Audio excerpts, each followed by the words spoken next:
What's up, ComicsVerseers? You're here with Mark Hassenfratz at C2E2. Joining me today is Gail Simone, writer behind such titles as BATGIRL and Deadpool. Gail, how's your con going so far? It's been amazing. C2E2 is one of my favorite ones. The people are great, very engaged in what's going on with comics and supporting the creators and artists, and there's been great panels and cosplay. It's been amazing. What was it like writing comics for an established franchise like The Simpsons, where it's something that's a cartoon and you're translating it into a comics format?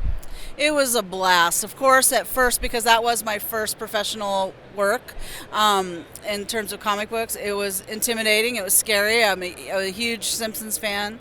And so, but once I sat down and started actually writing the characters and writing the dialogue in their voice and stuff, it was just an absolute blast. I loved it.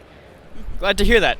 So your website, Women in Refrigerators, is a list of female characters in comics that have been killed, maimed, raped, or disabled in some way. What was the goal behind that, and have you seen any results that you're happy with? Well, I don't know that I started out with a goal per se, but I was on, this has happened in 1999. So it was when message boards and things were first coming about, and I live in a very small town with no local comic store, no comics community, so I was hanging out online talking about comics. And I realized I hadn't been reading comics regularly that much at that time compared to what I'd been doing prior. Kingdom Come is what kind of brought me back into reading comics, and people were asking me, well, why don't more girls and women read comics? And I started thinking about it, and I started realizing that a lot of my favorite female characters had these horrible things happen to them just so that the male characters could stare off in the sunset and vow their revenge, and then the female character was completely left out of the story at that point. And so I just wanted to ask the question, is this a trend? Could this be a reason why female readers are dropping out? Because comics have had a female audience in the past. Anytime there's trends and tropes and stereotypes, it's a problem. It's a problem of laziness. It's a problem of shutting people out, your potential audience. It doesn't just have to be female characters, but there's lots of other things where this is happening.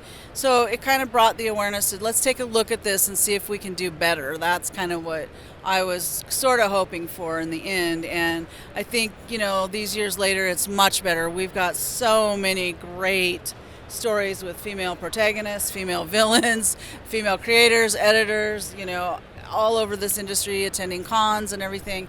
And it's become a term that has kind of outgrown me. It's used in Hollywood, it's used in different areas, and people will be talking to me about it and not realize I'm the one who created it. You did The Simpsons. You've also done a lot of great work on Deadpool and BATGIRL. So which has been your favorite character to write and why?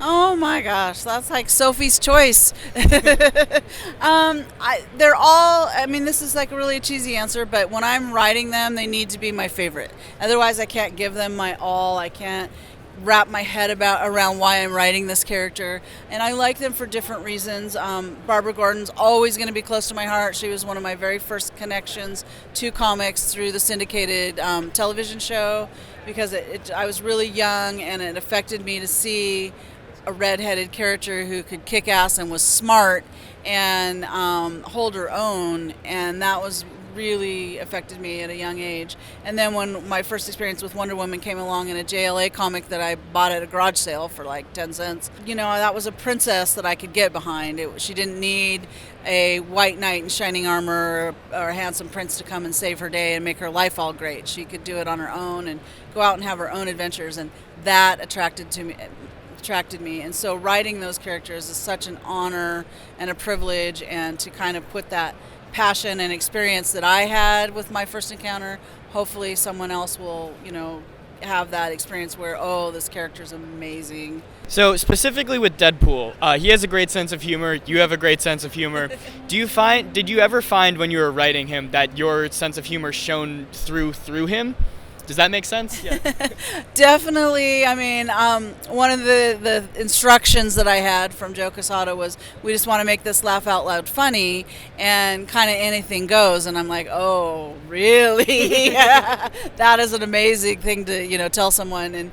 And so with humor, it's really important that it's unpredictable as possible. And I think that, I prefer Deadpool when he's not just gag after gag Bugs Bunny style. I like it to be a little darkness and a little pain underneath there, and so it's a particular type of humor that I love to do. And besides shrinking Rhino down to keychain size and sticking him on a keychain and carrying around, you can't beat it.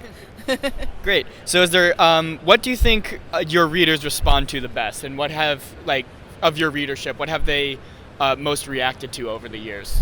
Everybody's different, and everybody reacts to different things about my writing in different ways, and that's the thing, is that they can internalize it and find something they relate to or want to aspire to, or that inspires them to do something good in their life. Or like I had, I've had lots of stories of people telling me incredible things about it, giving them courage to come out to their family, to really work and try to overcome and make it through cancer, and just all these kinds of things. But one story really is one of those times where I couldn't help myself from crying when this person came up, and he is a soldier, an Iraqi soldier. And he came up after a panel, and he's like, "I just want to talk to you, and I want to tell you that this book is why I'm still here today." And I'm like, what do you mean?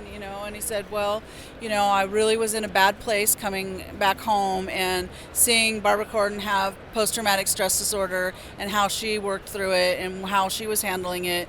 Each issue I would read it, and then I would wait the next month to read the next one, and so I didn't do anything that I was going to regret in between that month. And that is very powerful, that fiction of any kind can have that effect on someone in a positive way. And just to, she's always meant in my mind to be a character that inspires hope and inspires people to be the best and do the best they can for their communities, for their world, and other people's lives in an unselfish way. And I that's what Barbara Gordon's about, and that made me feel amazing. So is there anything you're working on now you want to talk about before we sign off? I'm working on a lot of things I'm really excited about. I have 4 creator-owned projects going right now. Oh, wow. 2 of which are on the stands. 2 will be coming late summer, early fall. And one is Clean Room through Vertigo, which is a psychological horror, and Jenny Frisen's doing the covers, and John Davis Hunt's on interiors, and there's nothing else like it out on the stand. It's an amazing book to look at. It's terrifying to read. It's really a reflection of kind of the way we can turn over power to other people. And I'd like people to take a look at that, see what they think. Astrid's an amazing character. And then I have the second volume of the Megalopolis series with Jim Calafiore coming out through Dark Horse right now, which is basically a town that's the safest, most guarded city on Earth by these noble superheroes, and then one day something happens and humanity becomes their prey.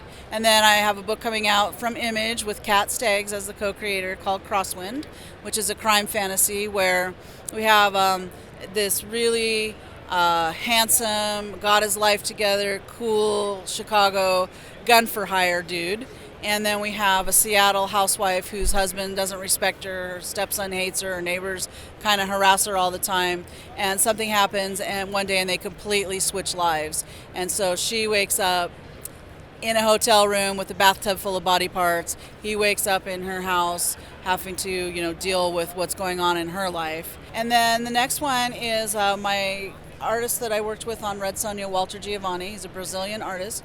Him and I have created a book called Wonderfall, which is an all-ages fantasy that takes place in the future that's absolutely gorgeous, and you can go online and see a couple images from that.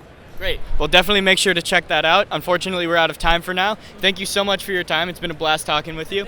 And if you like this video, be sure to like, comment, share, and subscribe. You can also check us out on ComicsVerse.com for more in-depth comics analysis and theory. And be sure to check us out on social media, Facebook, Tumblr, and Twitter at ComicsVerse.com. Until next time, I'm Mark, she's Gail. You've been great.